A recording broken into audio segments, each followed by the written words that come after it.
नमस्कार और the deep dive में आपका स्वागत है। आज हम श्रीमद् भगवद गीता की 10 सबसे अहम शिक्षाओं पर बात करने वाले हैं।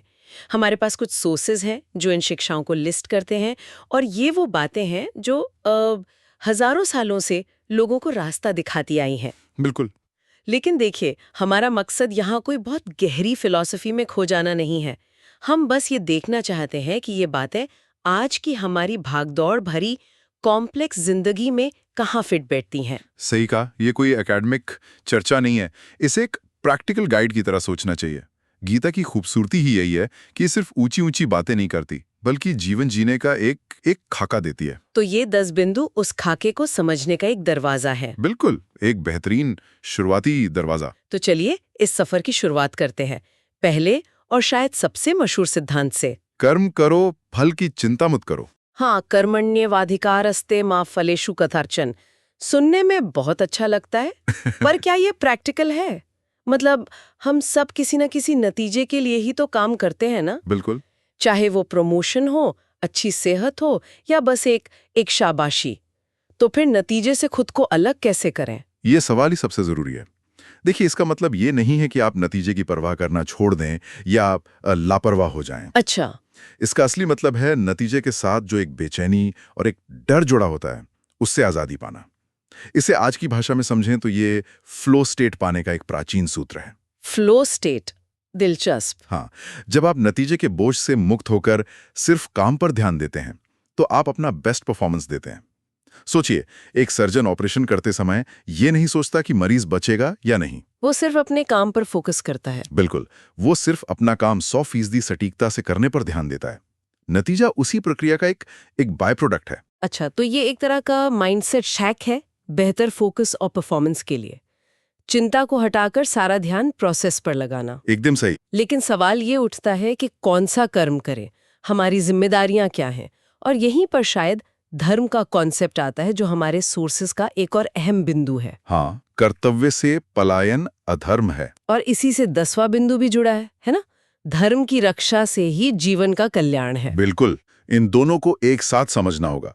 यहाँ धर्म का मतलब सिर्फ पूजा पाठ या मजहब नहीं है। सही बात है। इसका मतलब बहुत व्यापक है। धर्म का मतलब है कर्तव्य और नैतिकता, वो उसूल जो समाज को एक साथ बनाए रखते हैं। एक डॉक्टर का धर्म है मरीज का इलाज करना, एक सैनिक का धर्म है देश की रक्षा करना। मतलब अपने हिस्से की जिम्मेदारी को पूरी ईमानदारी से निभाना ही धर्म है। हाँ, और जब हर कोई अपना धर्म निभाता है तो समाज का कल्याण अपने आप होता है। तो पहला कदम है अपना धर्म पहचानो और फिर उसे बिना नतीजे की चिंता किए बेहतरीन तरीके से करो। ये हमारे सफर का पहला पड़ाव हुआ, बाहरी दुनिया में हमारा रोल। लेकिन ये करने के लिए अंदरूनी तौर पर बहुत मजबूत होना पड़ेगा। बिल्कुल। और यहीं पर हमें अपने अंदर झांकने की जरूरत पड़ती है। सही। सोर्स की दूसरी शिक्षा कहती है आत्मा अमर है, शरीर नश्वर। ये बात बहुत फिलॉसफिकल लगती है। अच्छा। आज अगर किसी की नौकरी चली जाए या कोई रिश्ता टूट जाए तो ये ज्ञान उसकी मदद कैसे करेगा? नहीं, ये बहुत प्रैक्टिकल है अगर आप इसके सार को पकड़ें तो। अच्छा, कैसे?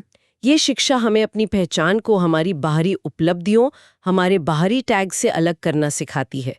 जब कोई कहता है मैं एक डॉक्टर हूँ या मैं एक मैनेजर हूँ, तो वो अपनी पहचान अपने काम से जोड़ रहा है। हाँ, ऐसा ही होता है। अब जब वो काम नहीं रहता तो उसे लगता है कि मैं खत्म हो गया। गीता कहती है कि आपकी असली पहचान, आपकी चेतना या आत्मा इन अस्थायी चीजों से कहीं ज्यादा गहरी और स्थायी है। मतलब शरीर, नौकरी, रिश्ते, बिल्कुल, ये सब बदलते रहते हैं। और अगर आपका आत्मविश्वास इस स्थायी केंद्र पर टिका हो तो बाहरी दुनिया के उतार चढ़ाव आपको तोड़ नहीं सकते। ये आपको एक असाधारण मानसिक मजबूती देता है। वाह, ये तो एक बहुत ही शक्तिशाली विचार है, अपनी पहचान को अपने काम या पद से न जोड़ना। लेकिन ये सब सोचने और समझने के लिए एक शांत और स्थिर मन चाहिए, जबकि हमारा मन तो हमेशा भागता रहता है। और यहीं पर हमारे सोर्सेस के 3 बिंदु एक साथ आते हैं। संतुलित मन ही सच्चा योग है, आसक्ति दुख का कारण है और स्वयं पर नियंत्रण आवश्यक है। ये तीनों एक ही पजल के हिस्से लगते हैं ना? बिल्कुल, ये एक दूसरे से बहुत गहराई से जुड़े हुए हैं। सोचिए, स्वयं पर नियंत्रण वो टूल है, अच्छा। आसक्ति से मुक्ति वो प्रक्रिया है, और संतुलित मन वो मंजिल है। ठीक है, तो आसक्ति से शुरू करते हैं। अटैचमेंट। आसक्ति का मतलब है किसी चीज, इंसान या नतीजे से इस कदर जुड़ जाना कि उसके बिना आपका अस्तित्व ही अधूरा लगने लगे। और यहीं से उम्मीदें पैदा होती हैं। बिल्कुल। और जब वो पूरी नहीं होती तो दुख होता है। लेकिन क्या आसक्ति के बिना जीना संभव है? क्या इससे इंसान थोड़ा ठंडा और बेपरवाह नहीं हो जाएगा? खासकर रिश्तों में अपने परिवार से, अपने बच्चों से अनासक्त कैसे हुआ जा सकता है? यहाँ प्रेम और आसक्ति के बीच का फर्क समझना बहुत जरूरी है। अच्छा। गीता प्रेम करने से नहीं रोकती, आसक्ति से सावधान करती है। प्रेम मुक्त करता है, आसक्ति वो बांधती है। एक उदाहरण दे सकते हैं आप? हाँ, आप अपने बच्चे से प्रेम करते हैं, इसलिए आप चाहते हैं कि वो खुश रहे और अपना रास्ता खुद चुने। ये प्रेम है। लेकिन जब आप ये तय करने लगते हैं कि उसे डॉक्टर ही बनना चाहिए और अगर वो कुछ और बनता है तो आपको दुख होता है, ये आसक्ति है। समझ गई। आसक्ति में मेरा और मेरी मर्जी का भाव होता है। बिल्कुल। स्वयं पर नियंत्रण का मतलब है अपनी इस आसक्ति को पहचानना और उसे प्रेम में बदलना। तो अपनी भावनाओं को दबाना नहीं है, बल्कि उन्हें सही दिशा देनी है। एकदम सही। इसे आज की भाषा में शायद इमोशनल इंटेलिजेंस कहेंगे। अपनी इच्छाओं और आवेगों का गुलाम बनने की बजाय उनका मालिक बनना। बिल्कुल सही कहा। जो मन आपके काबू में नहीं, वो आपका सबसे बड़ा दुश्मन है, और जो मन आपके काबू में है, वो आपका सबसे अच्छा दोस्त। हाँ, इंद्रियां और मन हमें लगातार बाहर की ओर खींचते हैं। आत्मनियंत्रण उस खिंचाव के खिलाफ एक आंतरिक शक्ति है जो हमें सही और गलत का फैसला करने में मदद करती है। बिल्कुल। ठीक है, तो अब तक हमारा सफर बाहरी कर्म से शुरू होकर भीतरी मन के नियंत्रण तक पहुंच गया है। लेकिन मन को नियंत्रित करने या आत्मा को समझने के लिए एक और चीज की जरूरत पड़ती है, और वो है ज्ञान। 7वां बिंदु कहता है, ज्ञान अज्ञान का नाश करता है। ये सुनने में बहुत सीधा लगता है, पर आज के इंफॉर्मेशन ओवरलोड के दौर में सच्चे ज्ञान और सिर्फ सूचना के बीच फर्क कैसे करें? ये एक शानदार सवाल है। गीता जिस ज्ञान की बात कर रही है, वो गूगल पर मिलने वाली जानकारी नहीं है। तो फिर ये क्या है? ये आत्मज्ञान है। ये समझना कि मैं कौन हूं, दुनिया कैसे काम करती है और मेरा इसमें क्या स्थान है। ये अज्ञान को मिटाता है। अज्ञान क्या है? क्या है? यही मानना कि मैं सिर्फ ये शरीर हूं या मेरी खुशी बाहरी चीजों पर निर्भर है। जिस पल आपको इससे गहरे सत्य का अनुभव होता है, आपके सारे डर और भ्रम मिटने लगते हैं। वाह! ये अंधेरे कमरे में लाइट जलाने जैसा है। आपको अंधेरे से लड़ना नहीं पड़ता, वो बस गायब हो जाता है। तो ये ज्ञान का रास्ता हुआ, लेकिन सोर्स में एक और दिलचस्प रास्ता बताया गया है जो इससे काफी अलग लगता है। भक्ति का मार्ग। हाँ, 8वां बिंदु, भक्ति से ईश्वर की प्राप्ति होती है। ये थोड़ा भावनात्मक और श्रद्धा से जुड़ा मार्ग है। क्या ये उन लोगों के लिए है जो ज्यादा दिमागी या फिलॉसफिकल नहीं है? आप ऐसा कह सकती हैं। गीता की यही तो महानता है कि वो हर स्वभाव के व्यक्ति के लिए एक रास्ता सुझाती है। अच्छा। ज्ञान मार्ग बुद्धिजीवियों के लिए हो सकता है, कर्म मार्ग एक्शन ओरिएंटेड लोगों के लिए, और भक्ति मार्ग उन लोगों के लिए है जिनका दिल मजबूत है। तो भक्ति का मतलब क्या है? भक्ति का अर्थ है पूर्ण समर्पण और विश्वास। यह कहता है कि अगर आप तर्क वितर्क नहीं भी कर सकते तो भी कोई बात नहीं। अगर आप पूरी श्रद्धा से खुद को एक उच्च शक्ति को सौंप देते हैं तो भी आप उसी मंजिल तक पहुंच सकते हैं। ये दिल का रास्ता है। हाँ, और दिमाग के रास्ते जितना ही शक्तिशाली है। चाहे हम कोई भी रास्ता चुने, कर्म, ज्ञान या भक्ति, सोर्स के मुताबिक एक दुश्मन है जो हर रास्ते पर खड़ा मिलता है। और वो है 9वां बिंदु, अहंकार पतन का कारण है।